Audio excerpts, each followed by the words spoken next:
Hi everyone, Aaron here for Zollotech, and this past week we heard a lot of news about the upcoming iPhone 17 with some changes maybe we didn't expect. The folding iPhone is on its way, maybe next year, and we're also waiting for iOS 18.6 and the next betas of iOS 26. This is your weekly Apple News update for the week of July 28th, 2025. Now, macOS Spotlight and iOS Spotlight seem to have had a security vulnerability, and it was posted in a blog post today by Microsoft. You can see this here where it says analyzing a Spotlight-based macOS TCC vulnerability, and they go into more details. Now, the good thing is this was patched with iOS 15.4, iPadOS 15.4, and of course macOS 15.4 as well back on March 31st. But if you want to know more details about this, see how it worked, and see that they actually gave this information to Apple to get them to patch it in time, this is the sort of the backstory of the security updates we don't typically hear. So I'll link this in the description if you want to check it out.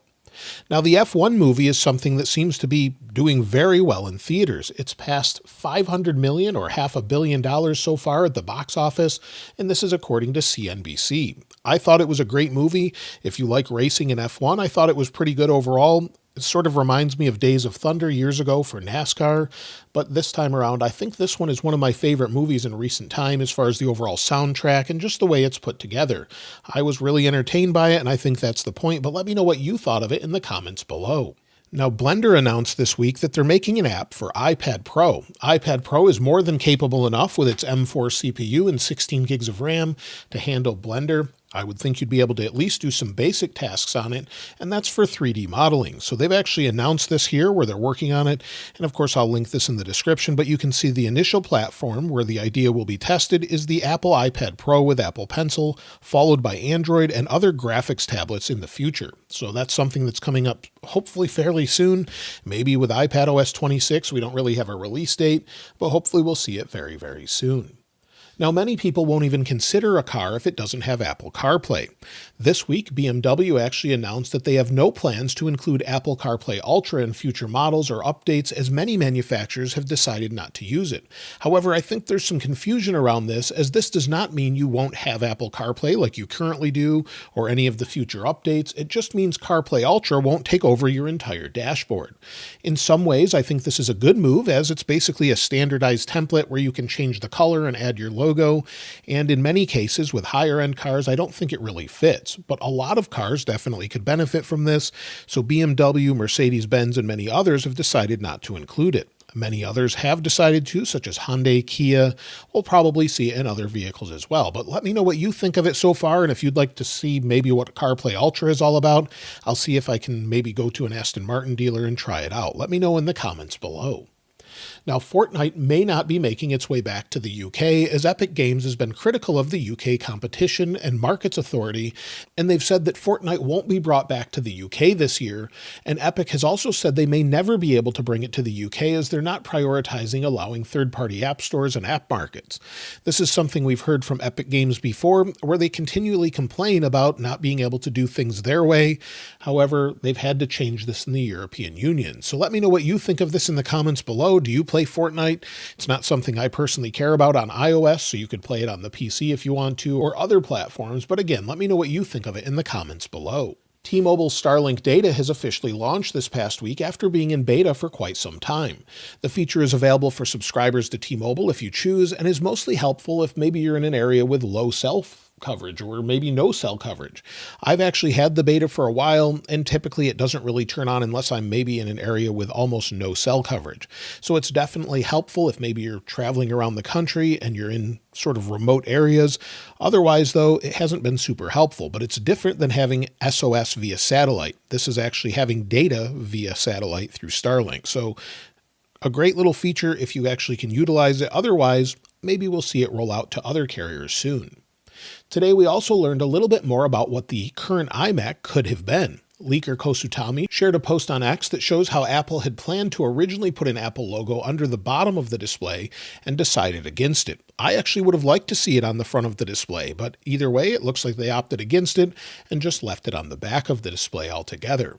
As far as weekly Apple deals, well, there's quite a few good ones this week, especially on MacBook Air. It's down to just $7.99 on Amazon by Apple, and for the M4 variant as well. So a really good deal there. I'll link it in the description, along with discounts on Apple Watch SE down to $299. iMac is $100 off, and MacBook Pro is up to $450 off. Along with that, of course, there's sort of a perpetual discount on AirPods Pro 2 if you've been waiting for those. However, I do expect AirPods Pro 3 maybe later this year. Now, many have been asking me about iOS 26 beta releases. In particular, if you have beta 4 re-release, why don't you see the public beta?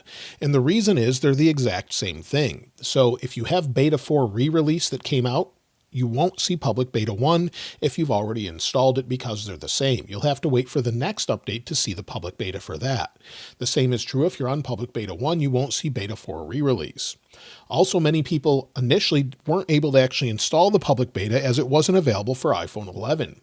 If you have an iPhone 11, this released a couple days after and is now available as a public beta if you want to try it out. So just be aware you can try that out, and you can again find that in your settings. And you'll see that in settings under software update, it's now available for public beta testing, and it's just 7 gigabytes on the iPhone 11.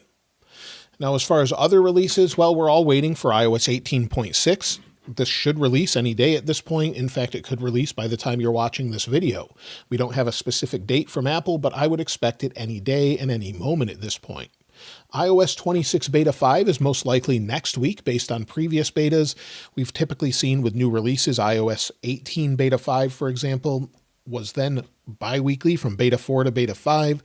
Then after Beta 5, it switched to a weekly schedule. So that's what I would expect with Beta 5 and Public Beta 2, probably next week at this point.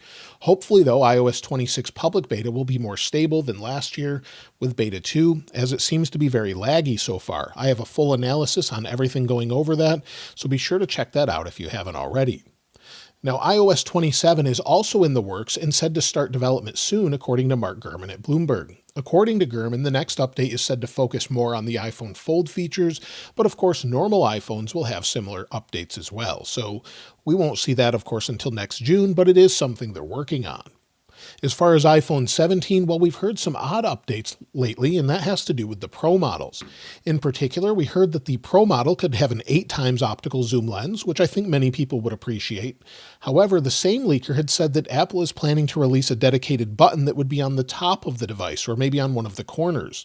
The dummy units that we have here don't really show that at all. We basically have the same cutouts we would expect, and these are generally pretty accurate, so maybe these aren't correct this year. That would be a surprise to many people, but if they are correct, I wouldn't expect a button there. But let me know what you think about that. Maybe we'll see it, maybe we won't, but at this point, it doesn't seem likely. Also, the same leaker is saying that Apple is planning to release a dedicated Pro Camera app, or may just update the Final Cut Camera app instead.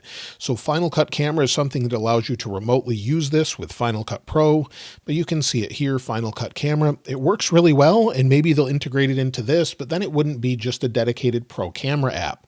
So maybe a separate camera app would make more sense just for photos, but maybe we'll see it, maybe we won't, but I would expect some updates as far as features.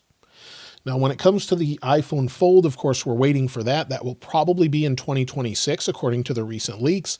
But now the actual display sizes have been reiterated by TrendForce. Ming-Chi Kuo had previously mentioned details of the display sizes, but TrendForce has now said that the outer display of the folding iPhone will be just 5.5 inches, and the inside will be 7.8 inches. Maybe it will be more of a form factor like the original Pixel Fold.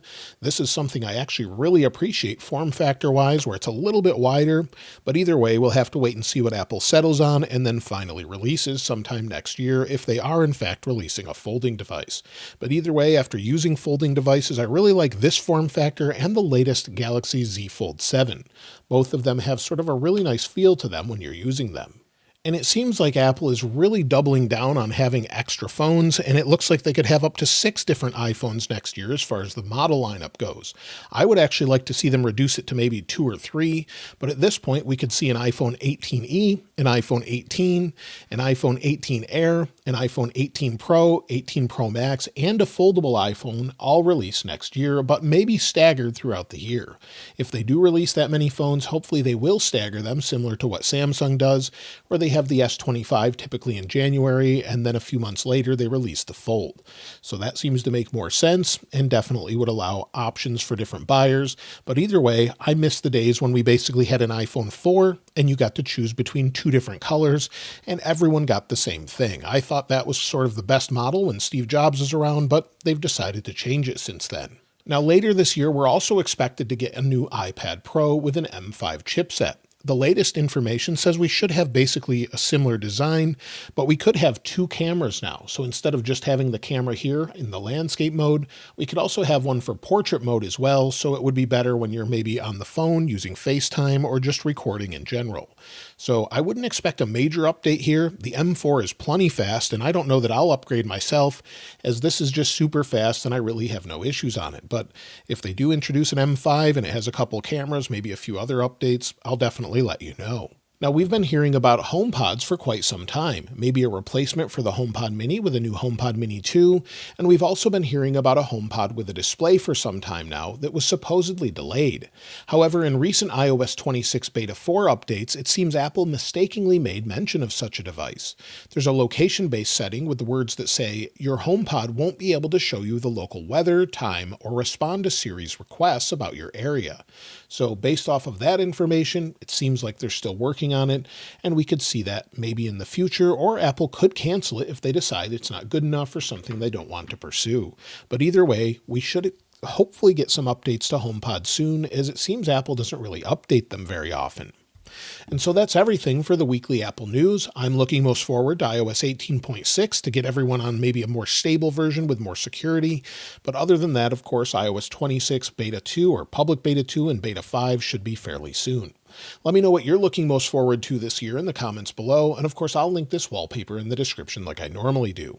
If you haven't subscribed already though, please subscribe, and if you enjoyed the video, please give it a like. As always, thanks for watching. This is Aaron. I'll see you next time.